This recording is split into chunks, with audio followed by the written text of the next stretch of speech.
Hi hello ಎಲ್ಲರಿಗೂ ನಮಸ್ಕಾರ. ಮಾಹಿತಿ ಬಿಂದು ಚಾನಲ್ಗೆ ನಿಮ್ಮೆಲ್ಲರಿಗೂ ಸ್ವಾಗತ. ಇನ್ಸ್ಟಾಗ್ರಾಮ್ನಲ್ಲಿ ಚಿಗುರಿದ ಪ್ರೀತಿ, ಮದುವೆ ಡೇಟ್ ಕೂಡ ಫಿಕ್ಸ್. ಆದರೆ ಮದುವೆ ದಿನ ವಧುವೆ ನಾಪತ್ತೆ. ಅಸಲಿ ವಿಚಾರ ಬೇರೆಯೇ ಇದೆ. ಇನ್ಸ್ಟಾಗ್ರಾಮ್ನಲ್ಲಿ ಪರಿಚಯವಾಗಿ 3 ವರ್ಷಗಳಿಂದ ಲಾಂಗ್ ಡಿಸ್ಟೆನ್ಸ್ ರಿಲೇಷನ್ಶಿಪ್ನಲ್ಲಿದ್ದ ಯುವಕನಿಗೆ ಮದುವೆಯ ದಿನವೇ ಯುವತಿ ಮೋಸ ಮಾಡಿರುವುದು ತಿಳಿದು ಶಾಕ್ ಆಗಿದೆ. ಹೌದು, ಮನ್ಪ್ರೀತ್ ಕೌರ್ ಎನ್ನುವಾಕೆಯನ್ನು ಮದುವೆಯಾಗಲು ಜಲಂಧರ್ ಮೂಲದ ದೀಪಕ್ ಕುಮಾರ್ ದುಬೈನಿಂದ ಕಳೆದ ತಿಂಗಳು ವಾಪಸ್ಸಾಗಿದ್ದಾನೆ. ಆದರೆ ಮದುವೆಯ ದಿನ ವಧುವು ನಾಪತ್ತೆಯಾಗಿದ್ದಾಳೆ.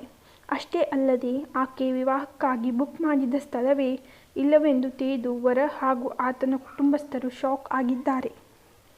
ಈಗಿನ ಕಾಲದಲ್ಲಿ ಪ್ರೀತಿ ಪ್ರೇಮಕ್ಕೆ ಅರ್ಥನೇ ಇಲ್ಲ. ಸೋಷಿಯಲ್ ಮೀಡಿಯಾದಲ್ಲಿ ಪರಿಚಯವಾಗಿ ಪ್ರೀತಿಸಿ ಮದುವೆಯಾಗುವುದಾಗಿ ನಂಬಿಸಿ ಮೋಸ ಹೋಗುವ ಘಟನೆಗಳ ಬಗ್ಗೆ ಆಗಾಗ ಕೇಳುತ್ತಲೇ ಇರುತ್ತೇವೆ. ಇಂತಹದೊಂದು ಘಟನೆಯು ಪಂಜಾಬ್ನಲ್ಲಿ ನಡೆದಿದೆ. 3 ವರ್ಷದ ಹಿಂದೆ ಇನ್ಸ್ಟಾಗ್ರಾಮ್ನಲ್ಲಿ ಪರಿಚಿತರಾಗಿದ್ದ ಮನ್ಪ್ರೀತ್ ಕೌರ್ ಎಂಬಾಕೆಯೊಂದಿಗೆ ವೈವಾಹಿಕ ಜೀವನಕ್ಕೆ ಕಾಲಿಡಲು ಜಲಂಧರ್ ಮೂಲದ ದೀಪಕ್ ಕುಮಾರ್ ದುಬೈನಿಂದ ಕಳೆದ ತಿಂಗಳು ವಾಪಸ್ಸಾಗಿದ್ದಾನೆ. ಆದರೆ ಮದುವೆಯ ದಿನ ವಧು ನಾಪತ್ತೆಯಾಗಿದ್ದು ಆತನಿಗೆ ಮತ್ತೊಂದು ಶಾಕ್ ಕಾದಿತ್ತು. ಹೌದು, ಸೋಷಿಯಲ್ ಮೀಡಿಯಾದಲ್ಲಿ ಪರಿಚಯವಾಗಿದ್ದ ಈ ಜೋಡಿ ಒಮ್ಮೆಯೂ ಮುಖಾಮುಖಿ ಭೇಟಿಯಾಗಿರಲಿಲ್ಲ. ಮದುವೆ ಮಾತುಕತೆ ಎಲ್ಲವನ್ನೂ ಸೋಷಿಯಲ್ ಮೀಡಿಯಾದಲ್ಲೇ ಮುಗಿಸಿಬಿಟ್ಟಿದ್ದರು. ತನ್ನ ಕುಟುಂಬವೂ ಈ ಮದುವೆಗೆ ಒಪ್ಪಿಕೊಂಡಿದೆ ಎಂದು ಮನ್ಪ್ರೀತ್ ಕೌರ್ ದೀಪಕ್ಗೆ ತಿಳಿಸಿದ್ದರು.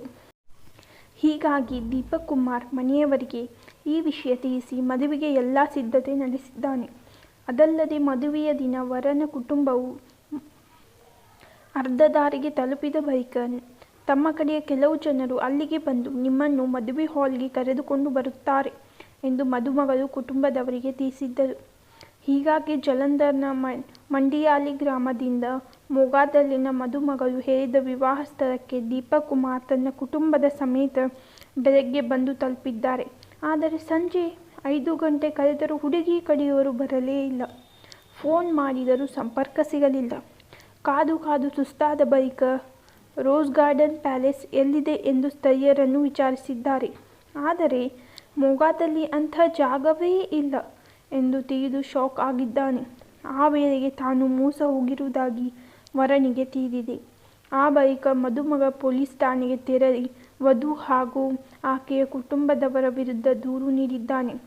ಆನ್ಲೈನ್ನಲ್ಲಿ ಫಿಕ್ಸ್ ಆದ ಮದುವೆ ಪೊಲೀಸ್ ಠಾಣೆ ಮೆಟ್ಟಿಲವರೆಗೆ ತಲುಪಿದೆ. ದುಬೈನಲ್ಲಿ ಕಾರ್ಮಿಕನಾಗಿ ಕೆಲಸ ಮಾಡುತ್ತಿದ್ದ ದೀಪಕ್ ತಾನು ಇನ್ಸ್ಟಾಗ್ರಾಮ್ ಮೂಲಕ ಜೊತೆ ಸಂವಹನ ನಡೆಸಿದ್ದೇನೆ. ಅವರನ್ನು ವೈಯಕ್ತಿಕವಾಗಿ ಭೇಟಿ ಮಾಡಿಲ್ಲ. ಈ ಕಾರ್ಯಕ್ರಮಕ್ಕೂ ಮುನ್ನ ಅವರಿಗೆ 50,000 ರೂಪಾಯಿ ನೀಡಿರುವುದಾಗಿ ತಿಳಿಸಿದ್ದಾನೆ. ಇತ್ತ ದೀಪಕ್ ಅವರ ತಂದೆ ಪ್ರೇಮ್ಚಂದ್ ತನ್ನ ಮಗನ ಮದುವೆಗೆ ಟ್ಯಾಕ್ಸಿಗಳನ್ನು ಬಾಡಿಗೆಗೆ ಪಡೆದಿದ್ದಾರೆ. ಊಟದ ವ್ಯವಸ್ಥೆ ಸೇರಿದಂತೆ ಸಮಾರಂಭಕ್ಕೆ ವಿಡಿಯೋಗ್ರಾಫರ್ ಅನ್ನು ಬುಕ್ ಮಾಡಿದ್ದಾರೆ. ಕೆಲಸ ಮಾಡುತ್ತಿರುವುದಾಗಿ ಮನ್ಪ್ರೀತ್ ಕೌರ್ ಹೇಳಿದ್ದರು. ಮದುಮಗಳ ಫೋನ್ ಸ್ವಿಚ್ ಆಫ್ ಆಗಿದ್ದು ವರನ ಕಡೆಯವರಿಗೆ ಸಂಪರ್ಕಕ್ಕೆ ಸಿಗದಿದ್ದ ಕಾರಣ ದೀಪಕ್ ಕುಮಾರ್ ಕಡೆಯಿಂದ ದೂರು ದಾಖಲಾಗಿದೆ. ಈ ಪ್ರಕರಣಕ್ಕೆ ಸಂಬಂಧಪಟ್ಟಂತೆ ಸದ್ಯಕ್ಕೆ ಪೊಲೀಸರು ತನಿಖೆ ನಡೆಸುತ್ತಿದ್ದಾರೆ. ಧನ್ಯವಾದಗಳು.